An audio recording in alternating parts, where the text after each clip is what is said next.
Oh, it's early. It's very early. Feels early for me, mate, as well. I've had 2 night shifts in a row. I'm busted. So let's make this like about 7 minutes and then just go back to bed. All right. Thanks everybody for tuning in. We'll catch you next week. We'll see you next week. Well, I don't know if we'll see you next week because Jim won't do the podcast for me next week, and I'm going to be in Vegas. I don't know. Maybe I will. Maybe I won't. I have a life. Guilt trip you on air. You're gonna guilt. Go ahead. See how that works out for you. Pretty well. Come on, Robin. You're the shittiest Robin in the whole wide world. Get another one then. See if anyone else will do it for you. You're the only Robin for me, Jimbo. Yeah, it's not easy holding your hand. So what's new? Shane to the Hall of Fame. Shane at the Hall of Fame. Well, who saw that one coming? Yeah. Well, I mean, I am a voter for the Hall of Fame, so I voted for Shane. Big surprise. The surprise for me is that he did not get 100% of the vote. He actually got a lower percentage than I would have expected. It doesn't surprise me that he didn't get complete 100%, but I think he only got like 92% of the vote. And I'm not sure if I can actually say that. So sorry, Mike, if you're tuning in and I'm giving information I shouldn't give out. But it also depends on something. It also depends on how many people voted. I mean, there might have been quite a few people that thought, you know what, there's no point in voting in this one. It's Shane's getting in anyway. Well, I don't think that. I think that's 92% of the people who did vote, not 92% of the potential vote. So if they didn't vote, they wouldn't count towards it. So then, if 8 people voted, then there's just 1 who didn't vote for him. 7 out of 8, then. Well, I mean, you could go into math, and because it's 92%, you would expect, because there's around 50 voters, then I'm guessing, 50 or 46 of the 50. There's probably 50 voters, and 46 of them voted, which means that 4 people didn't vote for him. Yeah. I mean, I would like to hear the 4 people. You'd like to hear a reason from the people who didn't vote for him. I would like to. Yeah, I mean, it's just one of those things where I'd like to hear some justification. Yeah. If he's not a first ballot, I don't know who else was eligible to vote for. So I do. Well, actually, another. Let me actually get my numbers like 100% correct if I'm going to talk about this, because I want to make sure that I'm not misremembering something. It is early for me. Let's see here. I'm in the wrong mailbox.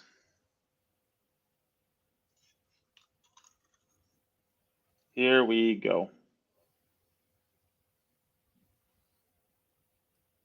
Kind of.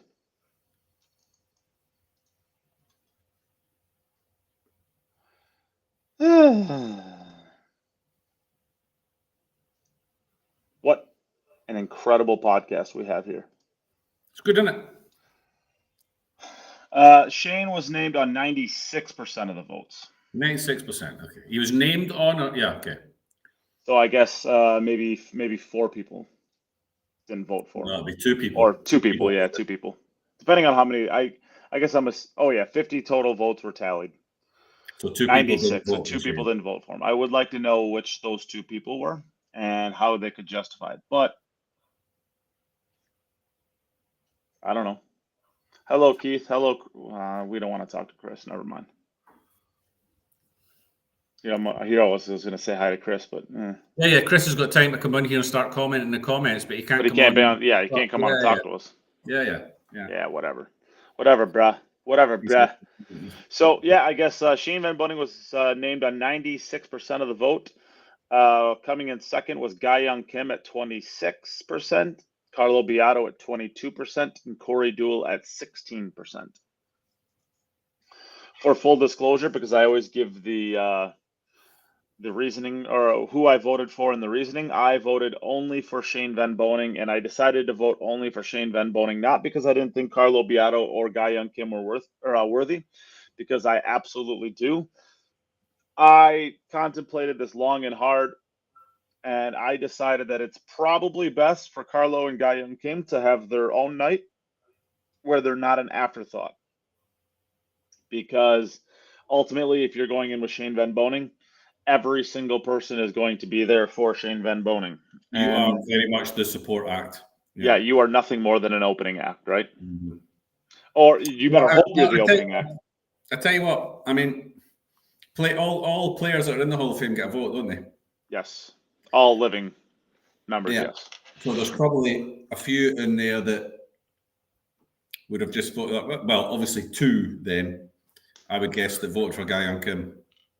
Perhaps 2 of the female. No. You can vote for as many people or as little of people as you want. Yes, I know. Oh. Well, I'm saying there's a distinct possibility that perhaps 2 of our female Hall of Fame representatives just voted for Guy Young Kim.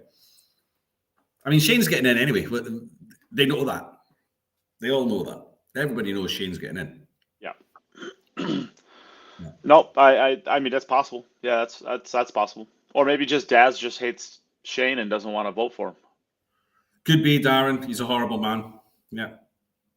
He's not. Maybe Mika's just really upset about not getting an invite to the World Championships, and has blamed Shane for that. Yeah.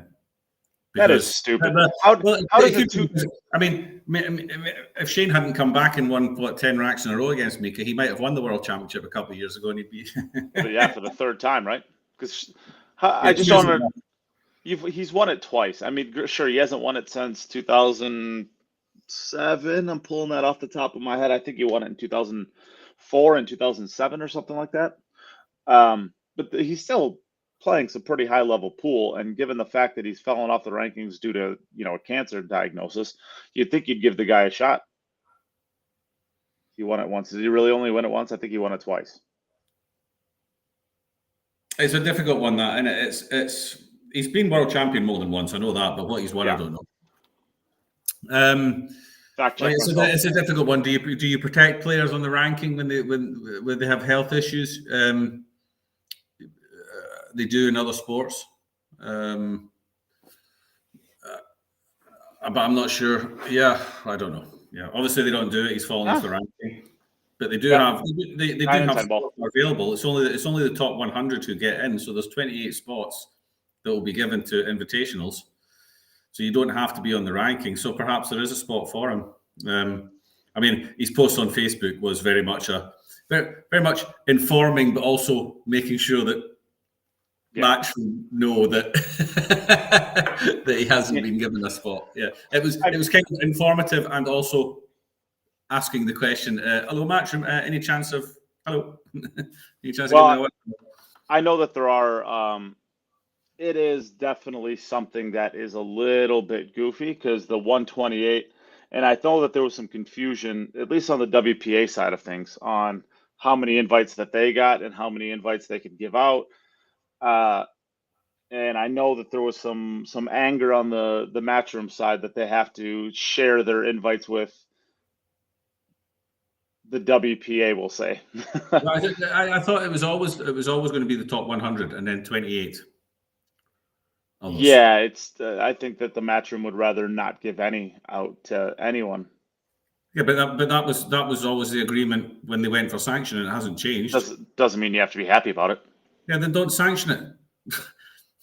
This is another thing. They're on a contract. We talk about the whole sanction thing. Matchroom don't have to sanction with WPA. Yeah, but, they're on a contract. They don't like it. It's not just easy to get out of any contract anytime that you want. It's under a contract. Yeah, okay, but you can't really do anything. And maybe sign the contract then. They just don't sign the contract. They could have not signed it years ago. They signed it a lot. Well, sure, but they didn't probably realize they were going to be at this point with them at this point, right? Yeah, I can't believe this contract is a contract that was signed so many years ago. This will be a contract that's renegotiated every 3 years or something like that, surely. You don't sign a contract for 30 years. Nobody does that. Again, it's early and my brain is not quite working yet. I haven't had enough coffee, but my understanding is I think it was a 10-year contract. That seems a long time. Okay, could be. That's a bad contract to sign. Yeah. Well, it's a bad contract to sign if and only if you're going to have a spat with the people you're having the contract with, right? Yeah. I mean, how many times do you think they've signed this contract where they didn't have any sort of issues? I don't know of many. I don't know of many contracts that get signed in sports for 10 years. Yeah, I mean, I could be wrong on that. I mean, that's just coming. That's just what's coming to mind. 10-year contracts in sports is a long time. Yeah, it's an eternity, right? That is an eternity. I mean, like I said, it's just what comes to mind right away. I could be wrong. I've been up for like 2.5 hours, and this very, like Tracy said, it's very early for me. I'm not normally up before 6 a.m. Oh, Nate. Oh. I know. Mm-hmm. I got a very cushy life, I'm spoiled over here. Yeah. Yeah, I mean, I think we're all in agreement that once this contract's over, unless WPA does some mending, I don't see why Matchroom would ever need the WPA. I mean, I'm sure the players would like it because they can still, have their sanctioned stuff, but I'm sure they'd like a $250,000 prize purse more than they'd like the title of world champion. Yeah, but they'll still have why would they not have the title of world champion? They will be then the PRA world champion of the WNT world champion. Sure. You can we've just had one of the biggest boxing matches probably the biggest of this century, and they were fighting for like 6 belts. So I mean, technically you can have like 6 world champions at boxing in one division, kind of thing. So why can't you have? Yeah, 6? There's like 4, isn't there? There like 4 sanctioned ones. Yeah, there's WBA, WBC, the IBF, the WBA. I don't know.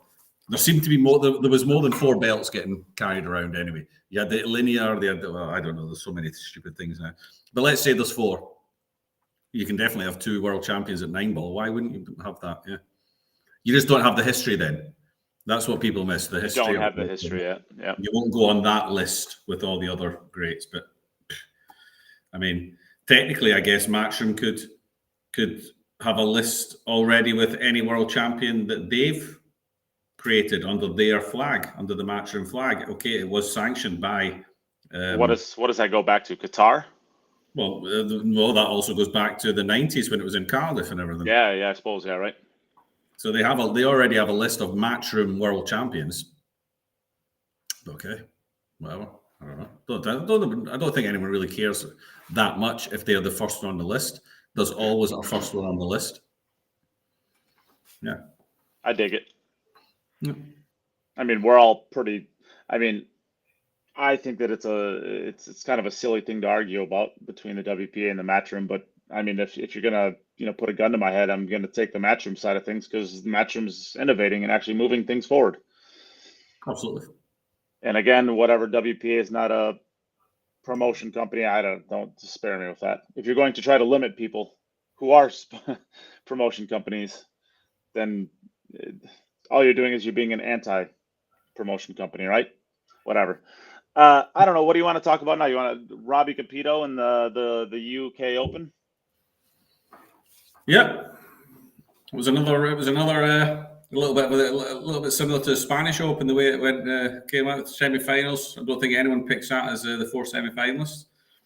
I mean, Pius has had a good showing in a lot of 9-ball tournaments. Yeah, Pius has been playing well lately. Just signed with the new Q sponsor. Yeah, Predator gets one back, huh?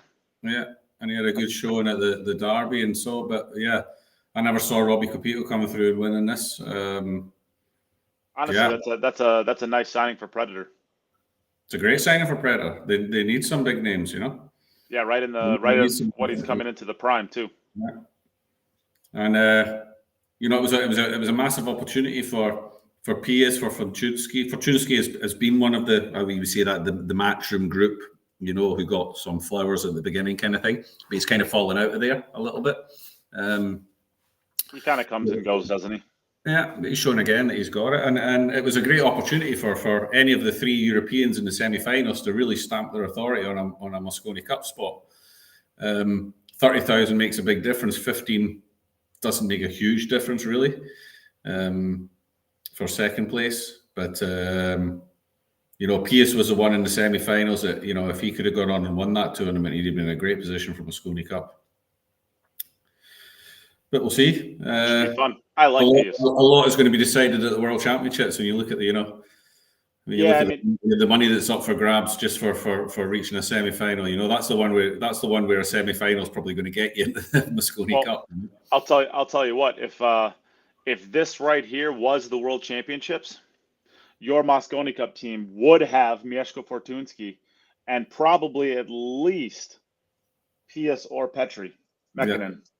At least one of those two. Yeah, it's just a lot of money at the in the quarterfinals onwards, semifinals onwards. If there's 4 Europeans in the semifinals, you got to win. You got to win 2 other majors to make up for second place. Three of your Mosconi Cup team are in there probably. Yeah. You got to win 2 other major events to make up for second place in this event. You got to win 2. So we discussed as well before. It's absolutely fantastic that there's a tournament now with that kind of money in it. But it does open the door. Takes over everything.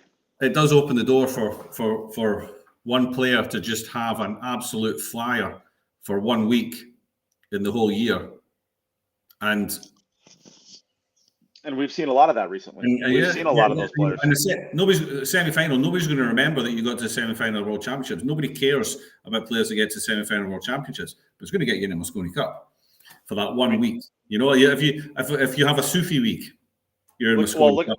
Look at the final 8 of this: Petri Mäkinen, Albin Ocean, Tobias Bongers, Mieszko Fortunski, Joshua Filler, Pius Labutis, Eklund Kachi. Sure, Eklund and Joshua are, kind of household names in there.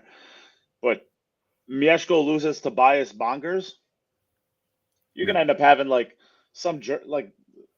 probably the 3rd or 4th best German on your team. It might not even be that high. Germany got a lot of right? players. Yeah, Germany got a lot of good players, right?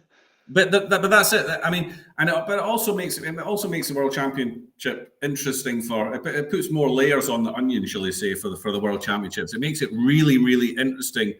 Not only for who wins, but that once you get to those quarterfinals and you have a look at those quarterfinal lineups and you see the players that are in there, there's going to be players in there that are thinking, hey, this, I don't need to be winning the World Championships from here, but one more win and I'm in December. Well, this is a bit of an interesting conversation. 1 week of playing good pool, and they can all do that. They can all play 1 week of very good pool.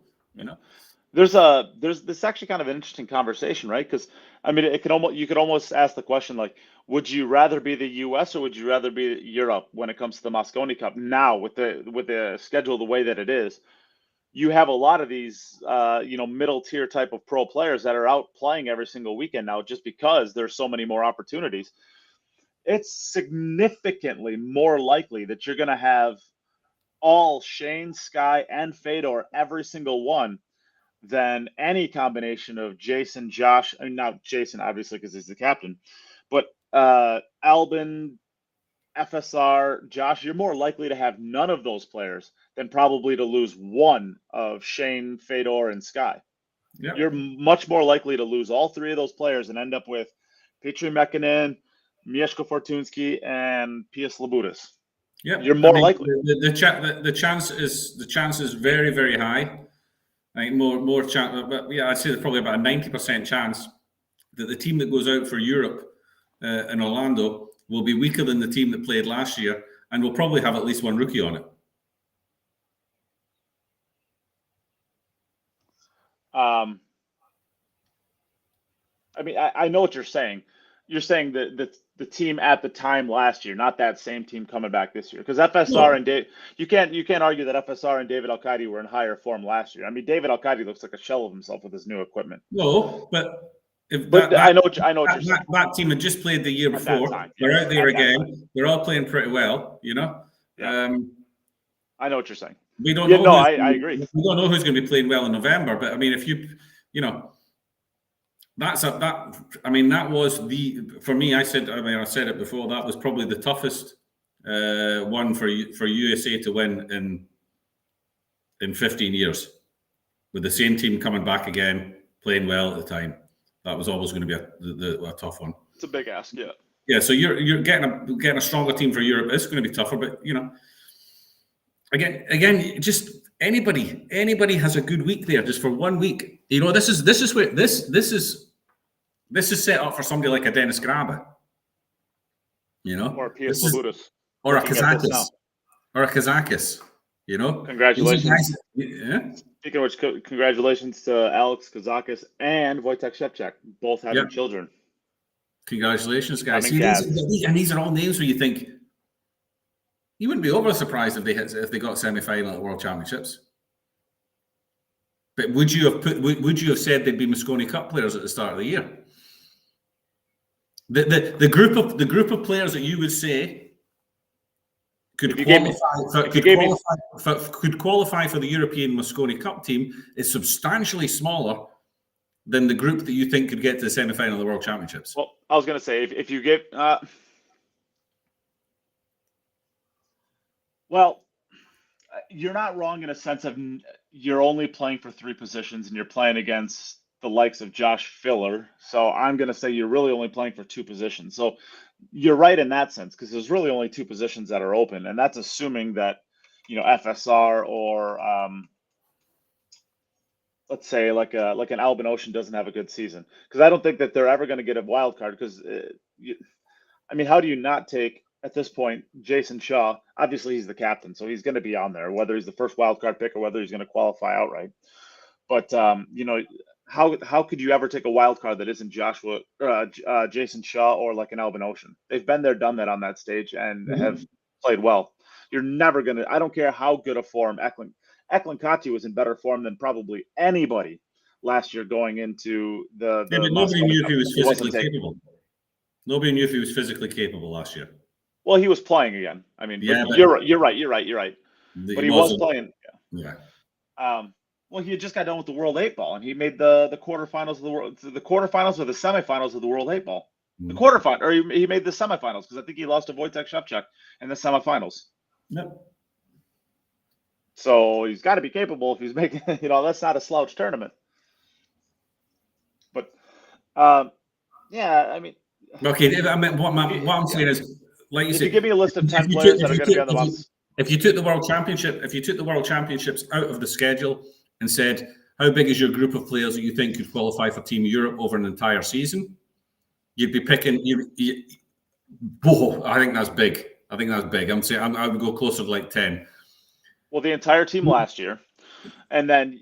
Okay, listen. I don't need to name them. My point is, you put the World Championships in, and you say now if you get to the semi-final, you're probably in. 30 players. Now.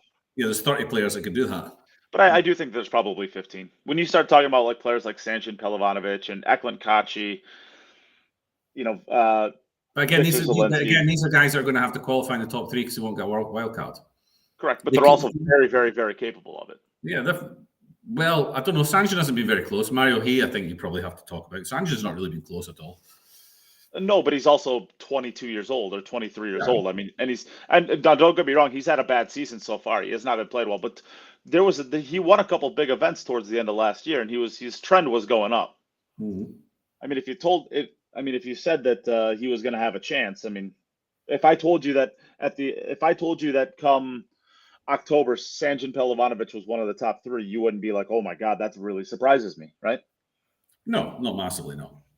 Same with, Victor Zielinski, Conrad was very close last year. Mario He, Max Lechner. I don't think that you could, Moritz Neuhausen, I don't think you'd be surprised from that.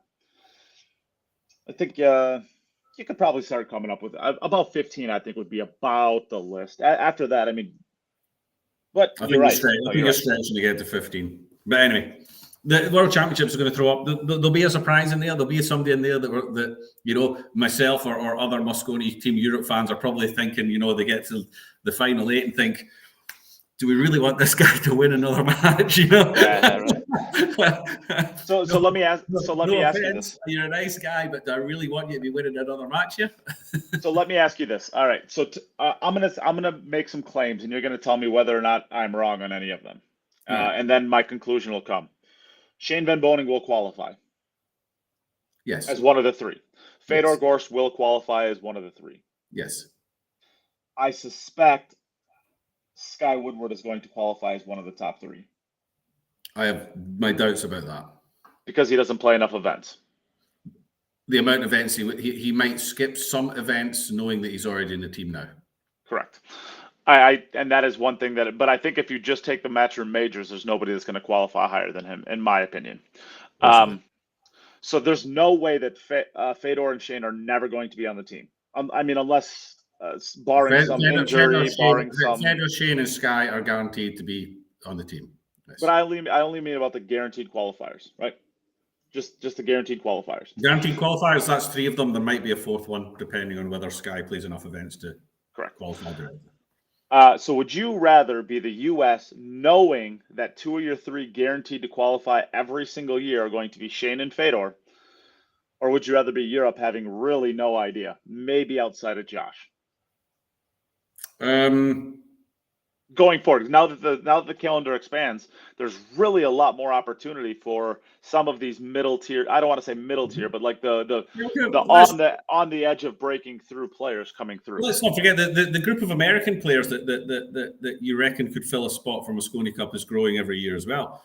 I mean, Oscar's playing great at the moment. Yeah, but they'll never qualify. That's my point. Is they'll never qualify. They have to go out. They have to go wild card. You don't think Oscar can qualify above Sky? No, well, that was our question, right? That was our question. I will say that Oscar can't qualify above Shane or Fedor, which is where we started, right? I mean, that's it. If you qualify above Sky, that means you had a pretty great season. You were probably going to be on the team no matter what, because whatever you want to say about Sky's schedule, where he's not playing all that much, the dude is good, and the dude does do well whenever he plays in these events. So, he had a couple. I mean, he's never obviously made a finals in these things, but he's made a couple semifinals, and he's made a trillion quarterfinals. Okay, that's the perfect scenario for Team USA and for Skyler himself. If the top 3 guaranteed qualifies are himself, Shane, and Fedor, then he can take his pick of who's playing well at the time. Team Europe, I have a feeling that Jason will have to use one of his qualifying spots on himself, one of his wild cards for himself. He's won the Super Billiards Expo, but he's not. He's not winning enough. It's tougher for him to get into the top 3 than it is for Sky. Put it that way. Significantly tougher for him to get to the top 3. He'll probably not make top 3, but earn more than Sky does over the year, and Sky will earn top 3. Yeah, you know what I mean. Jim, I'm gonna ask you to do a weird thing. I want you to just vent. I want you to just talk about something. I got to take a phone call apparently. You want me to just vent about something, right? Anybody in the comments want me to vent about something? What am I supposed to vent about? I mean, just talk about the Mosconi Cup, maybe. I don't know. Apparently, I have to take this phone call. Anybody in the chat got any questions about anything? Mosconi Cup or Robbie Capito's UK Open Championships, or go through who you think is going to qualify for Europe, and give some pros and give us 5 players that. 2 players you think definitely will, and then 3 dark horses. Well, okay, that's easy. The Jason is going. Jason's going to be there. He has to be there. Outside. So Jason Shaw will be in the Mosconi Cup, whether he picks himself or not. Joshua Filler will be in the Mosconi Cup, and who will qualify? I think the same old guys are going to start winning tournaments. I'm going to say Kachi is going to qualify. And I'm going to say the full team. Jason, Filler, Kachi.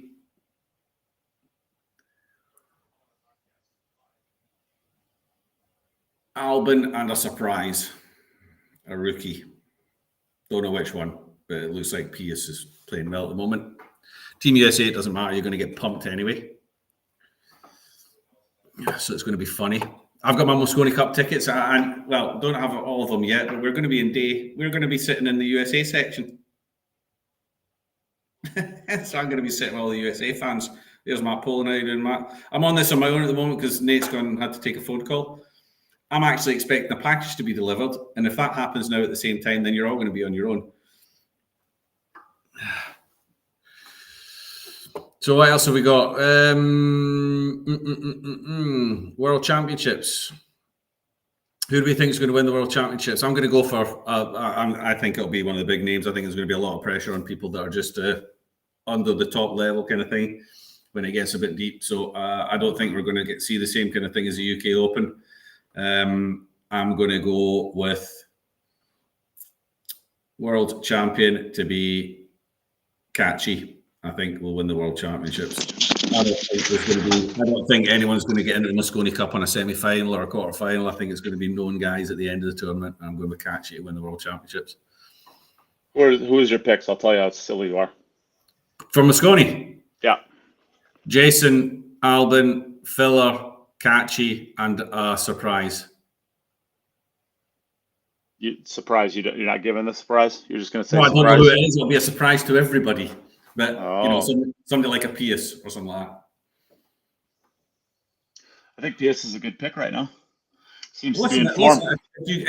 Whether you're a rookie or not, if you get in through qualifying, if you get in through qualifying consistently throughout the year, not that you just win the World Championships and then you're in. Whereas I think World Champion, why not be in the Mosconi Cup just because you're World Champion? But if it's somebody who's built up the ranking points and got to the top 3 in the ranking consistently throughout the year, then there's no reason why they can't perform well in the Mosconi Cup. They've obviously been performing well the whole time.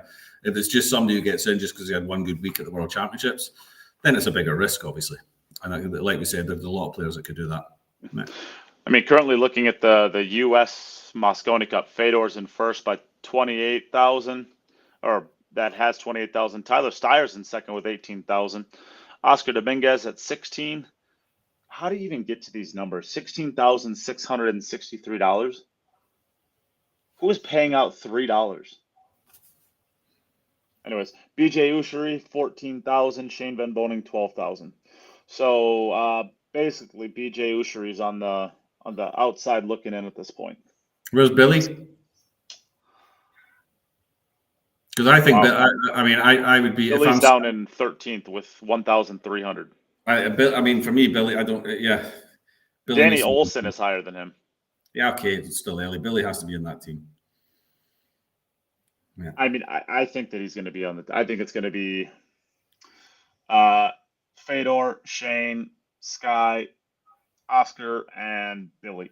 You think Tyler misses out this year? I do think he misses out this year, unless he qualifies outright. Is that am I going to push a button here? Do you think that is that based on Mosconi performances or based on the selection procedure?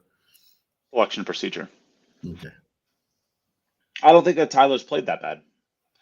I mean, no, I don't has he played really, really well? No, but he hasn't had the stinkers that the rest of the team has had. Mm. I mean, I'm a little biased, I guess, because he's a friend, but I just don't think that he's played as bad as he's never been the worst playing player on the team, and he's never. But at the end of the day, how any of them are playing now is completely insignificant. Yes, it will help you along at the end, but it's how they're playing come October.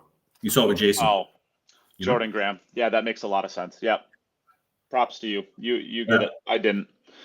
The 3. Yeah, it's just an exchange, right? So the Mexican Open. Or the Mexico Open and then the Scottish Open, I guess, were, you get to be paid out in pounds and pesos, I guess, respectively, right? I guess not respectively. Pounds That's the wrong order. The pinatas, yeah. Pinatas, you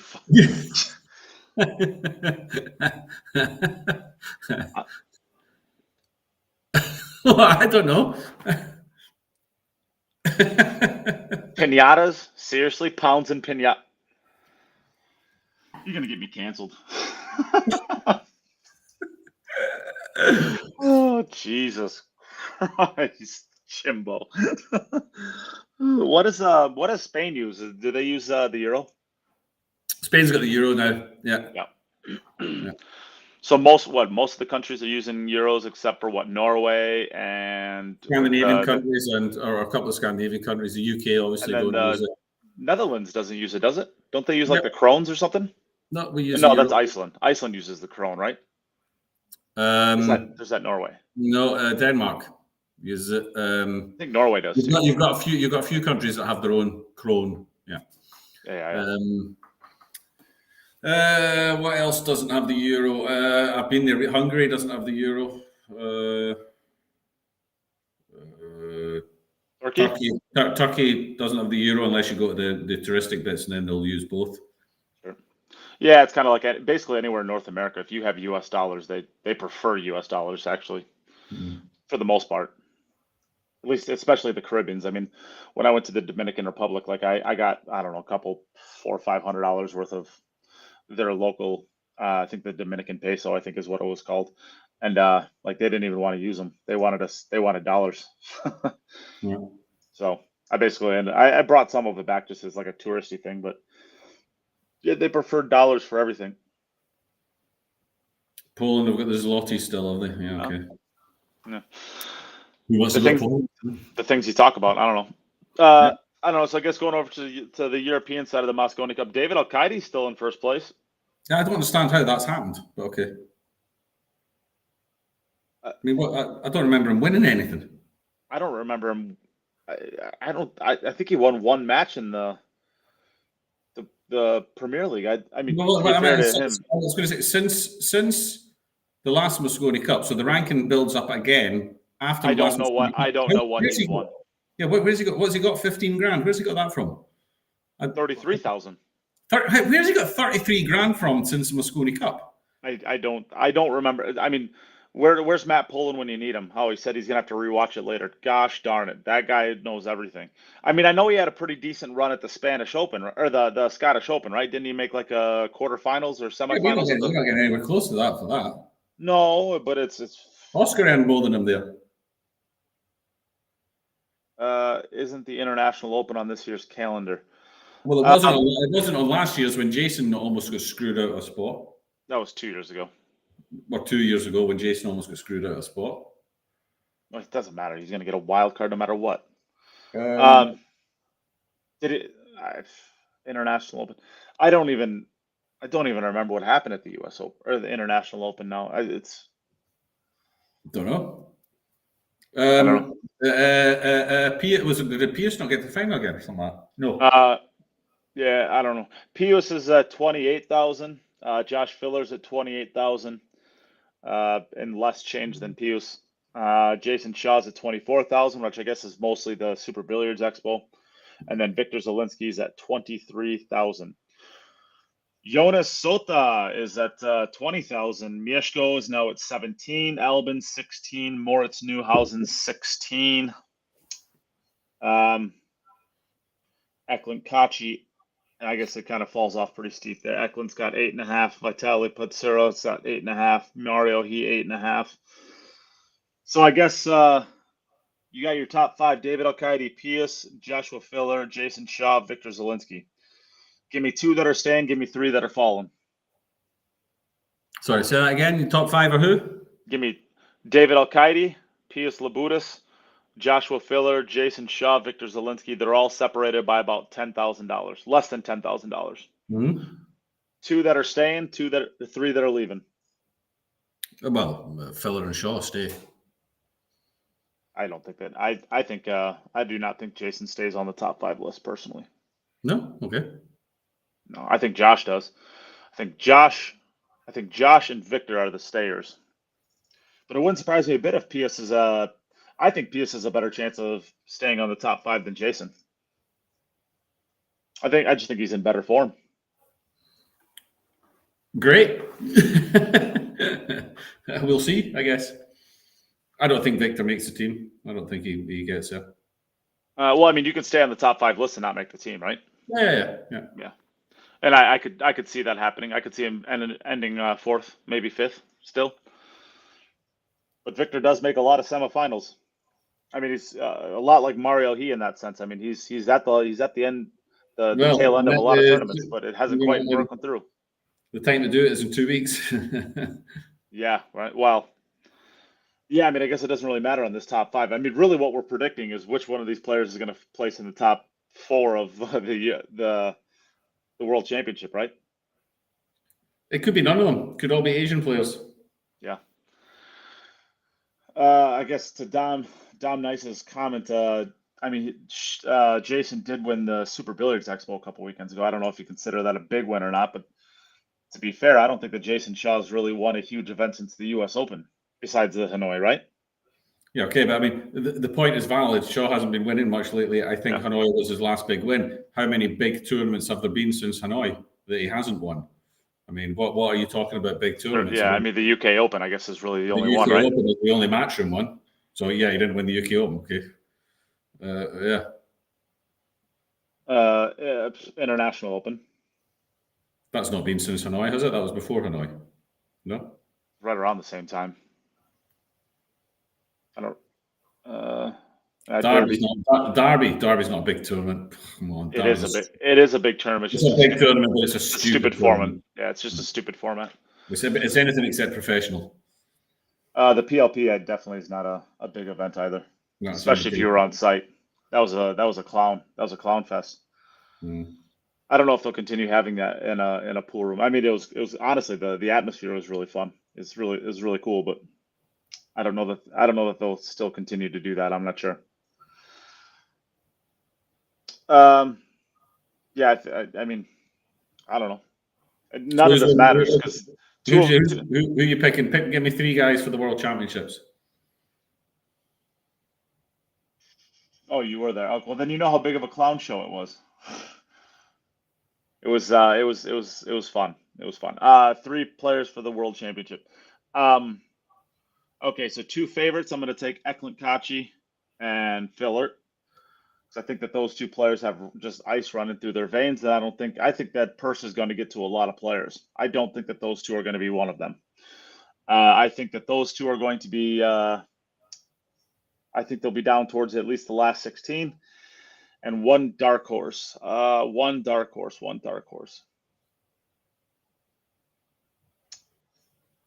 I mean, it's hard to argue against Pius's form right now. I mean, it wouldn't surprise me a bit if he made a deep run. Do I want to make him as my pick? Sure, I'll make him as my pick. No, you know what? I'm not going to. I'm going to pick my buddy Wojtek Szewczak because you haven't seen anything of him. You haven't seen him, and you kind of forget about him. He likes a deep run in the World Championships. Yeah, he's made a few of them. He's won a World 10 ball. He's made the finals of a World 8 ball. And so 2 players that got wild card picks were Daniel Maciol and Wojtek Szewczak. So they will be there as well. Fun. Both of those players could be good picks.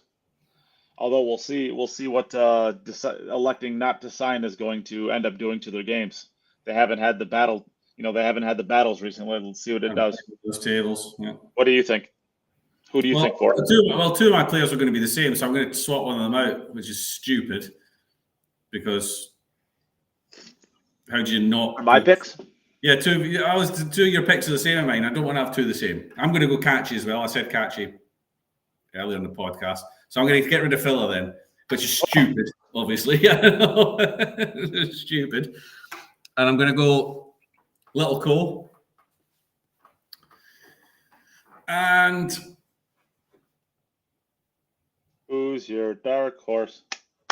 Oh, that's a dark horse. I think giving up Filler means I don't need to have a dark horse, I would say. Okay. I have to give up. Well, then just pick 4. Just pick 4 then.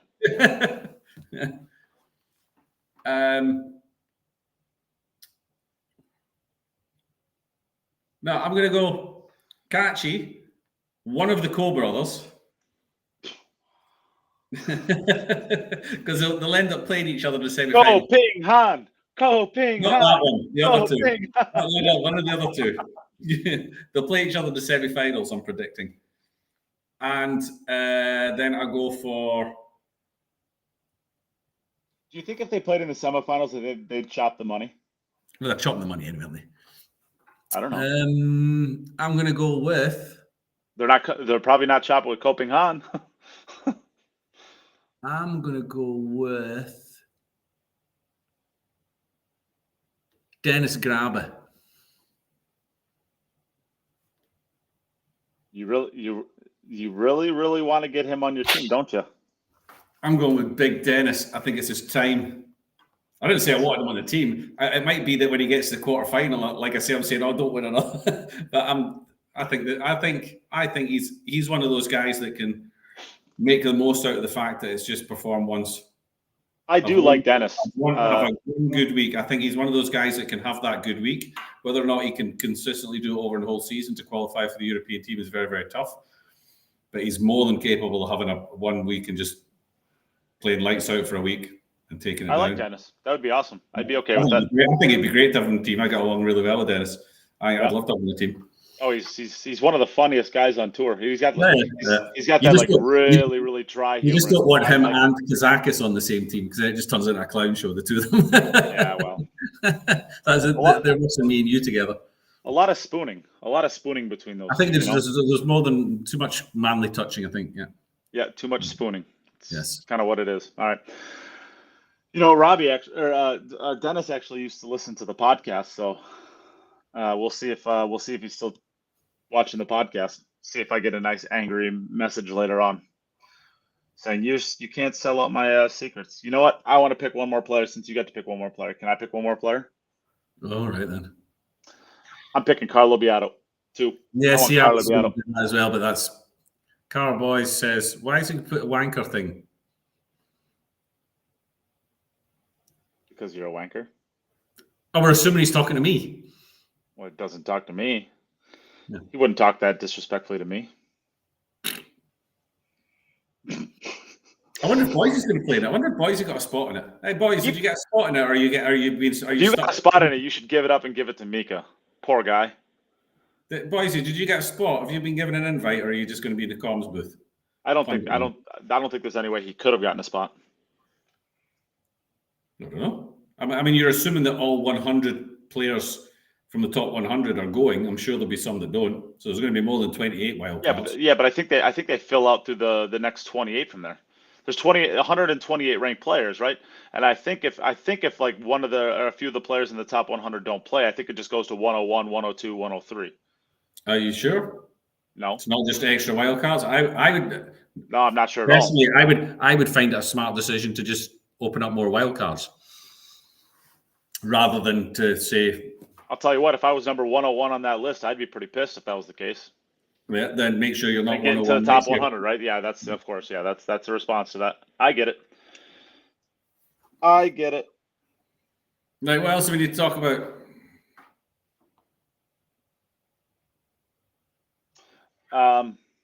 What else do we want to talk about? I don't know. I mean, I guess there was a ranking event this past weekend. Yeah, that Federer took down. Yeah, I mean, any opinion on that? I had a little look through it. There was nothing particularly interesting there. No surprise that Federer took it down, really. It's good to see that the players are still supporting those smaller events that do hold some sort of ranking points. The top guys are not just ignoring them now because they. Yeah, I mean, the field is super tough. Yeah. So yeah, I don't know. I'm going to Vegas today. I had a flight in 6 hours. What are you going there for? VNEA World Champion Pool, whatever, blah blah blah. Well, this is another one of the American World Championships that are only for Americans. Yeah, playing the Masters. You guys are really good at that, aren't you? At creating World Championships that Jim, only Americans are allowed to play in. Seriously, Jim, do you not know how important we are? Do you know who we are? We're America. Fuck yeah. Call everyone the World Championship and then make sure the rest of the world can't play in it. Well, you could play. No, there's actually a bunch of for the VNEA one. I think there's. I'm gonna get this wrong, but I think there's like 23 or 24 countries that go to it. Ooh.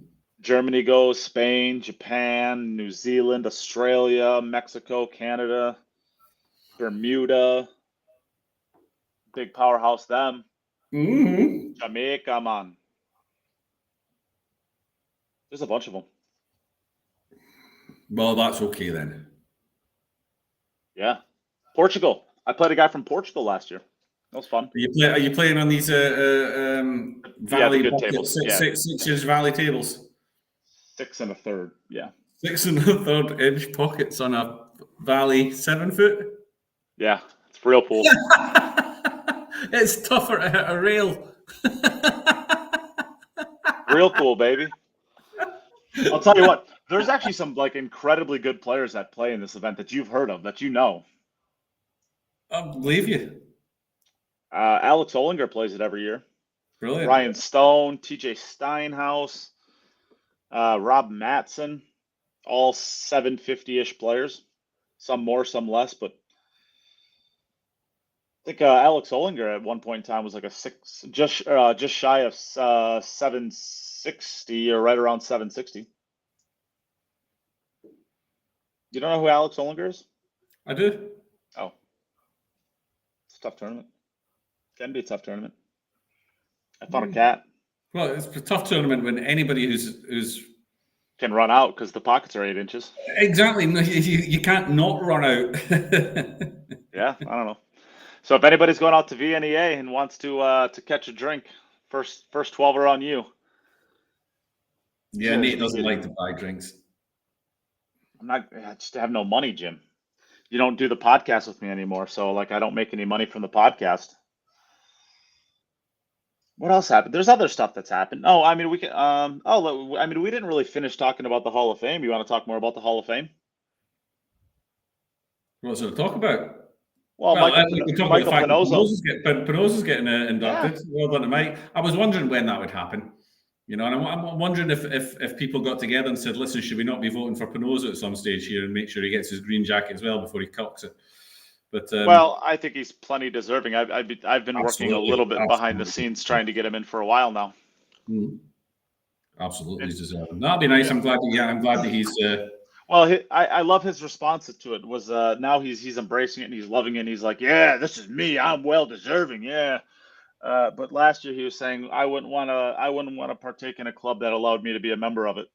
So I don't know. Funny how things change once you put on that green jacket, and everyone knows how important you are, huh, Mike? He'll always. Mike, listen, Mike's a modest guy. He's a hardworking guy. He's done a lot. No, yeah, I'm just picking on him. And he's well deserving. He can say as much as he wants. There's always going to be something in the back of his mind saying, you know, it would be nice. He's got to be thinking. Of course. He's going to be thinking, am I going to get one of these? I mean, he can say to the outside world, no, it's not about me, it's not about me. But everybody wants the recognition for the hard work they do. And nobody deserves it. Certainly in the media side of it and stuff like that, nobody deserves it more than Mike. Oh, no. So I'm delighted that, it was always going to be on my list of hoping that for this year that it would coincide with Mosconi, so I could go and see Shane get inducted. But the fact that Pinozo will be there getting inducted as well is a little cherry on the cake as well, so that'll be very nice. So I've already been in touch with Mike and told him to reserve me a spot. He said he'll reserve me somewhere at the back. He doesn't want hecklers at the front. At the front, which is fair. Why not? Yeah, it's fair. I'd put me at the back as well. Yeah. Well, who knows? Maybe we will be. I think we plan on going, right? Yeah, I think so. Well, it kind of depends on whether it's going to be the International Open or whether it's going to be the Mosconi Cup. It's going to be Mosconi. Is it? Yeah. Yeah, it's been announced as being at the Carib Hotel or whatever. Yeah. No, that'll be good. That will be good. Also, Mark Griffin makes it. Well deserved, I think. Wonder if there'll be somebody there to accept it on his behalf. Wonder if somebody will try for it. He got 70% of the votes. Michael Pinozo got 83% of the votes. That's kind of weird. One more person voted for Mark Griffin than Michael Pinozo. Oh, because he didn't vote for himself. That makes sense. There you go. Mike didn't vote for himself. Can you believe that? Well, he says he didn't. Well, he only got 49 votes. Did you vote for him? Yes, absolutely, I did. Yeah, you say that. The only people I voted for were Mike Pinozo and Shane Van Boning. Oh. So it should be a good night. Yeah. We're gonna get Pinozo absolutely mangled on the afternoon before he does his thing. We're going to just feed him. To be honest, Jimbo, you and me might actually have to help him a little bit because he's the one that actually sets up everything and does all of the work to get everything set up. I think you and I should probably volunteer to help the guy out on his Hall of Fame night. We should probably do a little support for him. What do you think? No, we could get him drunk. Yeah, that's part of the support. Oh, all right, yeah, we'll do that then. Yeah, okay, we'll make sure he's his throat stays moistened. Properly liquored up. Yes. Yeah. I don't know. I got nothing else. What do you think? Is that good No, enough? we can wrap up. It's almost an hour, and I've got the family coming home shortly anyway. Yeah, no problem. Okay, well, I'll give a shout out to the sponsors of the podcast. Thank you to Jacoby Custom Cues. They did some good favors for me. That was who actually had to make the phone call to halfway through the podcast. So thank you to Jacoby Custom Cues. Thank you to Insight Performance Coaching, Billiards Digest, Salado, Digital Pool, Onboard Sportswear, Horo Tips, and Littman Lights. And thank you to all of the Patreons that support the podcast as well. We will, I don't know. I'm hoping we're going to end up having a podcast next week, but I'm not totally sure yet. It's whether or not Jimbo can probably run it. Because like I said, I'm going to be in Vegas. So I shall check my schedule. If we don't, it'll be Jim's fault. So, okay. With that, I guess we're good, right? Yep. We'll tune off there. Okay. Thanks everybody for tuning in. See you